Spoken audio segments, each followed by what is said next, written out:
Hey pals, I'm here today to talk about the books I plan to read in February. So I had a pretty shoddy January reading month and I'm really hoping to change that in February. So I have quite a large stack of books I'll be choosing between.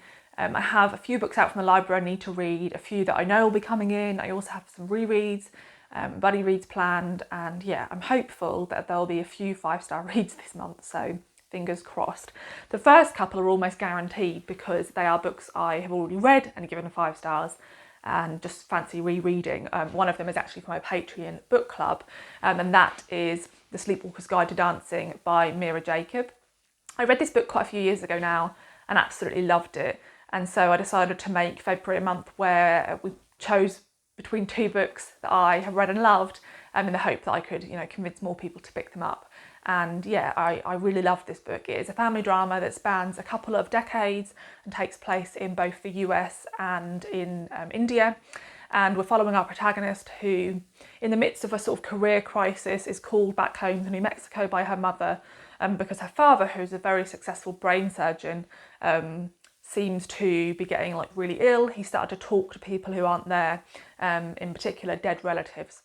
And so as he starts to do this and sort of the family life starts to crumble, he starts to reveal secrets that have always been hidden about the family, and you sort of watch as the family cope with those secrets. This book is just such a mix of emotions, such a roller coaster read. It's really sad, but it's also really heartwarming, and there's moments of humour. And I just loved the nuclear family, but also the extended family in this story, and all the themes it discussed. So I'm really looking forward to rereading that with my Patreons and being able to discuss it. And the other book I'm planning to reread, which was actually the other choice for my Patreon book club, is The Unseen World by Liz Moore. I just really want to reread this at the moment because I recently picked up This Golden State, which I spoke about in my January wrap-up, which I'll link above. And thematically, it shares some themes with this book, and it really made me want to reread this book. I love coming-of-age novels, and this is one of my absolute favourites. This is set in the 1980s in Boston. We're following a young girl called Ada, who is 12 years old, and she's always been homeschooled by her father, who is an incredibly intelligent computer science professor. He is diagnosed with Alzheimer's, and he leaves her a floppy disk, which sort of leads her to clues about who her father really was and the secrets of her life. And yeah, you follow her coming of age as she uncovers all this stuff about her father. And I just remember this being an absolute joy to read. I really enjoy Liz Moore's books in general and would recommend them. But yeah, I'm very much looking forward to speeding through this one. And the only other book I am rereading is the first book in a fantasy series, a YA fantasy series actually, and that is Legendborn by Tracy Deonn. The reason I'm rereading this one is because I recently picked up Bloodmark by this author because it just came out in paperback. And I was going to go straight into it, and then I was like, do you know what? There's so many characters in this book. If you don't know, this contemporary YA fantasy series is sort of modern day retelling of the Arthur and the Knights of the Round Table story, in that we are following a group of sort of students who are descendants of the Knights of the Round Table, and have these magical abilities, and fight demons who come through these portals to try to destroy our world. And we follow our protagonist as she joins this new college during a summer programme, comes across all these students and starts to come into her own magical abilities, which also uncovers some secrets about the way in which her mother died. I really enjoyed this book, but like I said, there's a lot of characters and they all have different abilities. There's a character list in this. So I figured if I just jump straight into this one, I think I read this one a couple of years ago, it might do this book a disservice. So I'm going to reread this and then read this. I absolutely sped through this the first time I read it, so I'm hoping to sort of binge these 2 across a few days. So yeah, there are those 2. And then there's one other book that I'm planning on buddy reading with Amanda, who is one of my subscribers and Patreons. And me and Amanda have super similar reading taste, and we also both DNF a lot. So we quite often check in on certain books because we are often interested in the same books. And so if one of us has DNF'd them, in all likelihood the other one won't like the book either. But a book we're both hoping to read and enjoy in February is Theft of Swords by Michael J. Sullivan. This actually has 2 books within it. This is classed as volume 1 of the Rereading Revelations. This is a fantasy series, quite a popular one, and this is actually set in a world in which Michael J. Sullivan has written, I think, 2 or 3 series. So if I enjoy this, it's exciting to know that there's like a whole world to jump into. I read the first chapter of this on a Kindle sample and really liked it. This is quite, I guess, it's lighter fantasy than I'm used to reading, in that there is quite a humorous tone to it, and I don't think it's as like grim as some of the fantasy I tend to read. So yeah, I'm really hoping to have fun with this one. It's about 650 pages with both the books in it, but I'm really hoping we just really enjoy it and just want to like binge it basically, and then carry on with the others. Still has my order form in. So yeah, there is that one. And then I have another couple of my own books, and then I'm going to move on to library books. This first one I'm only briefly going to hold up because it's insanely heavy, and that is it The Deluge or The Deluge? I did check, but I keep questioning myself, by Stephen Markley. This is around 900 pages. I'm 200 pages in. I'm reading this as well as listening alongside to the audiobook, because there's 14 different voice actors. So I think that tells you quite how broad in scope this novel is. This novel opened in, I think, 2017, but is predominantly focused on 2023 up to 2028, which is where I'm currently at. And this book, in large part, is focusing on global warming and lots of different factions, predominantly in the US, who are trying to deal with global warming in very different ways. One of those factions are eco-terrorists, and they are making bombs to destroy oil pipelines. There's another group that are trying to push lots of new legislation through the government, and so are like getting really involved in shady dealings with politicians.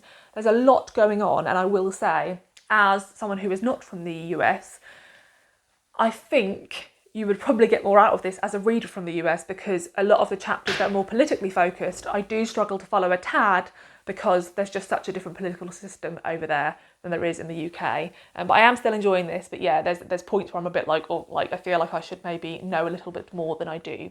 So there is that one, but it's very broad in scope, and I'm very excited to see where it goes. And then a book that I'm hoping will be a 5-star read for me is Eggshell Skull by Bree Lee. This is a memoir, and this came out a few years ago, and I heard a couple of Australian booktubers rave about it, and I've wanted to pick it up since then, but I've never been able to find a copy that I could get shipped over to the UK that wasn't like absolutely astronomically priced. And then a few weeks ago, I finally found a copy. I think this was around £20, which is a lot to pay for a second-hand paperback, but I'm convinced I'll love this novel, and I'm just fed up with thinking about it and never getting a copy. The premise of this is that Bree Lee she trained as a lawyer, I think, and then she became a judge's associate in the Queensland District Court. But then 2 years later, she came back as a complainant in her own case about sexual assault she lived through. And this is about the different sexual assault cases that she's involved in throughout the Australian court system, and then also how she felt her own sexual assault case was dealt with. This is supposed to be an amazing memoir, and I read the first chapter when it arrived and absolutely loved the writing style. So I'm very hopeful that this will be like an amazing memoir. So there is that. And I'm also currently listening to, on audio, Unfollow by Megan Phelps-Roper. I think this came out last year, and it was really popular because it's about the fact that the author was raised in the Westboro Baptist Church. She's actually the granddaughter of the man who created the Westboro Baptist Church, and she left them as an adult. She completely distanced herself from her whole family because they disown people who leave the church, basically. And it's about how she was one of those children who, I'm sure a lot of you have seen Louis Theroux's documentary on the family, who held horrific signs up when they were picketing. And yeah, it's about her being raised in that family, and it's told in a style, I'm listening on audio and she narrates it really well. It's told in a style where she recounts how she felt like at that age, in that moment. She's not sort of commenting as the person who's already left, which I think is a really smart way to do it, because you completely see how a child would be raised to think such hateful things. And one thing I'll say about this memoir that I'd heard people say, and I completely agree, is that you get a lot of these sort of memoirs come out that are going to sell really well because they're about like extreme religions or about cults, and people are like sort of, you know, fascinated by these things. But a lot of the time those memoirs aren't particularly well written. But so far I'm only on chapter 2. I will say this book does appear to be really well written, and I'm really enjoying her voice, and so it's making me excited to get back to her story. So I'm hoping to finish that one in the next few days. And then I have a few library books, and this first one I've had out for a couple of months, and that is How to Pronounce Knife by, and I've tried to look up how to say this author's name and can't find it anywhere, so I apologise. Suvankam Thamavongsa.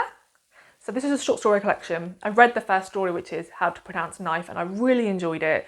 I've heard really great things about this collection, and so it's just one I've meant to read like since it came out a few years ago. And so yeah, would like to get through this. It's very short, and yeah, just want to read more short story collections, and this was one of the top ones on my list to give a go. So there is that. Then I also have this novel. This has such a horrible cover, and I'm going to put up an image of the US cover, which is beautiful, and what drew me to want to read this book. If I had come across this book based on the UK cover, I would never have read the blurb. I think this is a horrible cover, and that is All This Could Be Different by Sarah Thankam Matthews. I mean, that's horrible, isn't it? Look at the US one, like it's so nice. So if I enjoy this, like really love it, and I want my own copy, I will not be buying this edition, I'll be buying the US one. I think this was like put on some list in the US, maybe like the National Book Award, but it's getting lots of praise and it sounds really interesting. It says, this is a novel about being young in the 21st century, about being called a rock star by your boss because of your Excel skills. And my understanding is we follow, I mean, this blurb is actually, again, rubbish compared to the US one. But yeah, we basically follow this young woman throughout all the sort of disasters of her life in her 20s, I think, about her sort of friendships and her romantic relationships and sort of family drama. And yeah, I mean, this blurb pretty much gives nothing away, but I remember reading the blurb on the US edition and thinking it sounded really interesting. So let me know if you have read this book. Then I have a couple of non-fiction books. The first one being The Great Imperial Hangover, How Empires Have Shaped the World by Samir Puri. A couple of years ago, I said I wanted to read more books about the British Empire and the history of sort of what we've done to different countries around the world. And I attempted a couple of books that I didn't think were very good. But this one is getting like really rave reviews. And so I'm hoping this one will be like one that is actually well written and well researched, and yeah, and not too sort of difficult to get through. It says, for the first time in millennia, we live without formal empires, but that doesn't mean we don't feel their presence rumbling through history. From Russia's incursions in the Ukraine to Brexit, from American isolationism to China's forays into Africa, from Modi's India to the hotbed of the Middle East, the world's imperial legacies are still shaping the thorniest global issues we face today. So yeah, heard great things about this, just want to learn a lot more about it. There's loads more books on my list about this topic, but I'm hoping this is somewhat of a good introductory spot.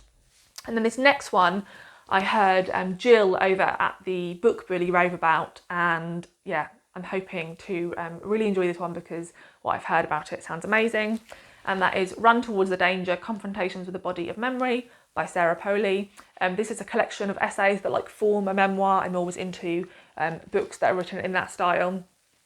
So Woman Talking is actually coming out in a few days in the UK, which is, I think, directed by this author. So I'm looking forward to watching that whilst reading this.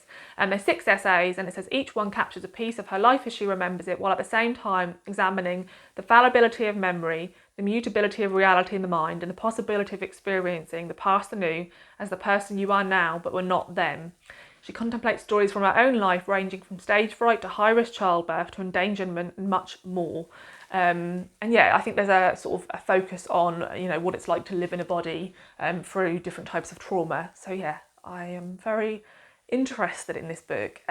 Feel like it's going to be written in a way that I really deeply connect to and find interesting. And yeah, just very excited to get to this one after hearing Jill's rave review. And then I have a couple more books that I have requested at the library that I think will come in quite soon. So I thought I would mention them here because I will try and read them quite quickly. And the first one is The Final Strife by Sarah El Arifi. And I'm not sure, I think in the UK, this is being promoted as an adult fantasy book, but maybe in the US it's being promoted as a YA fantasy. So I'm not quite sure where this sits, but I'm hoping either way this is going to be like a really gripping book that I want to like really speed through. So it says that the TBR, a set of trials held every 10 years to find the next ember rulers of the empire, is about to begin. All can join, but not anyone can win. It requires great skill and ingenuity to become the future wardens of strength, knowledge, truth, and duty. Scylla was destined to win the trials and be crowned warden of strength. Stolen by blue-blooded rebels, she was raised with a duster's heart, forged as a weapon to bring down from within the red-blooded ember's regime of cruelty. So I think you're following her story as she's basically been trained to basically bring this empire down. And yeah, I think that sounds really intriguing. And the other one, I just heard Chris over at the channel, Chris's Bookish Cauldron, talk about over on the Bookcast podcast, and rave about and say that he'd really enjoyed. And I've been intrigued by this novel pretty much because it's got a cool title and cover, but I sort of had no idea what it was about. As soon as I heard Chris rave about it, I was like, do you know what, I'm going to just request that at the library.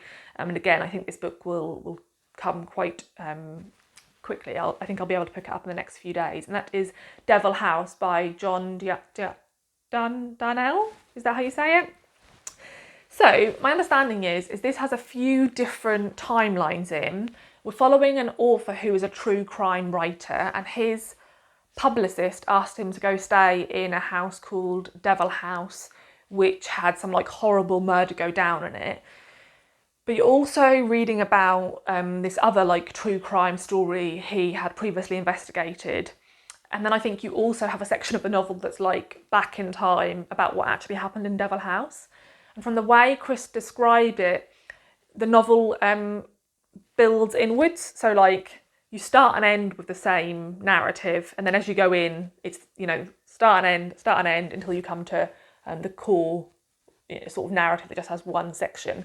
I think that sounds really interesting. I'm always interested in picking up novels that play with structure, be that in different perspectives or different timelines. I really enjoy combining those things, because I think novels like that, as you get further through, you pick up more clues and piece things together that you perhaps didn't understand the first time you were reading a section, which I always find really interesting. I think this has got quite poor reviews because I think a lot of people thought this was going to be like an all-out horror book, and I think it's more an examination of true crime and the way in which we are sort of obsessed with true crime and all those sorts of things, which I'm very interested in, so I'm hoping to really enjoy this one. So yeah, those are all the books I'm going to mention. I have loads more books on hold at the library. I have more books out from the library.